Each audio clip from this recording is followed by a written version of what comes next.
Hey guys, quick video for you today about one of my favorite guitars. This is a pretty rare Telecaster in quotation marks because there's really nothing Telecaster about this guitar. It is a 60th anniversary kind of Strat Les Paul Telecaster hybrid that Fender made in celebration of their 60th anniversary. So I've had this guitar for quite a while. It came out in 2011, so almost 15 years old, and I got it in 2011, and I used to play it all the time. It was is a very versatile guitar, and since I do a lot of cover band work, this guitar is perfect. But then I put it down for a while. I decided to kind of make it my altered tuning guitar, and so I had it in drop C for the longest time. And because of that, I didn't really use it on too many gigs, because most of the gigs I do, it's all either standard tuning or E-flat tuning. But I recently put it back to standard tuning and started using it a lot more, and man, once I did that, it's like being reunited with an old friend, you know what I'm saying? So let me quickly go over the specs on this guy. It's got a contoured mahogany body, which I think helps give it a bit more of a warmer tone than most Telecasters. It also plays very nice. It's got a C profile maple neck with a 9.5-inch radius and 22 medium jumbo frets.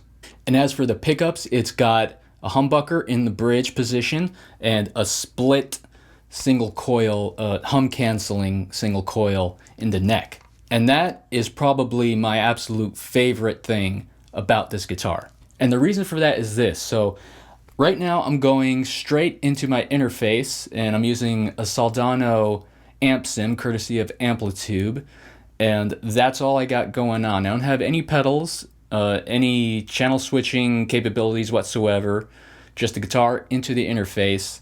And I'm going to go from a very clean sound with a little bit of dirt in there to a very overdriven sound by doing absolutely nothing but switching between the pickups. Check it out.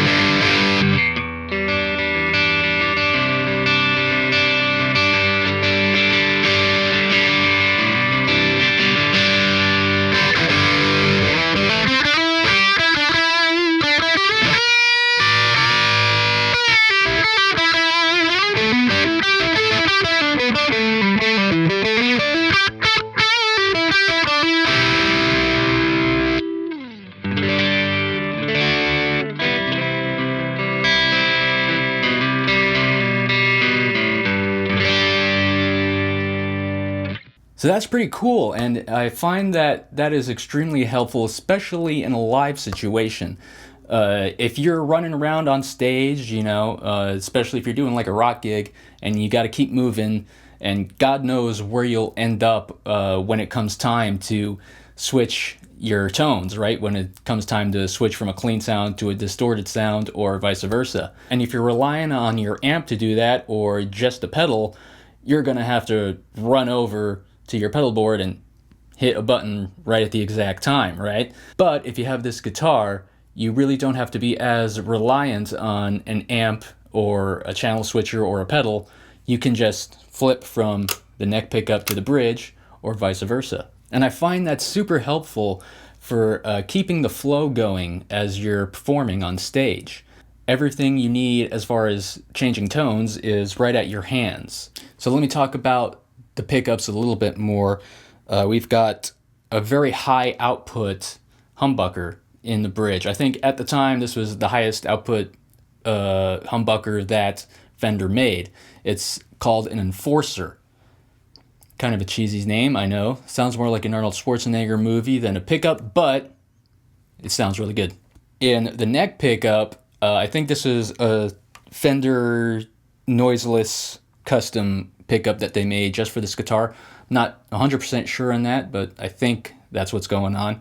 And it's a split coil, so not exactly a single coil. There's a slight difference there, but it's very, very low output, very vintage kind of output, if you will. And that's what allows this guitar to go from a very clean sound to a very dirty, overdriven sound by just flipping that toggle switch. So before we wrap things up, I just want to ask, are there any other guitar players out there that use this low output pickup versus high output pickup to go back and forth between clean and dirty sounds? Is this a common thing? Is it not a common thing? I'm actually very curious to hear what you guys say. Let me know in the comments. Also, let me know if you've got any rare favorite guitars that you guys like to use that you haven't seen too many other guitar players using. Thanks so much for watching, and I'll see you next time.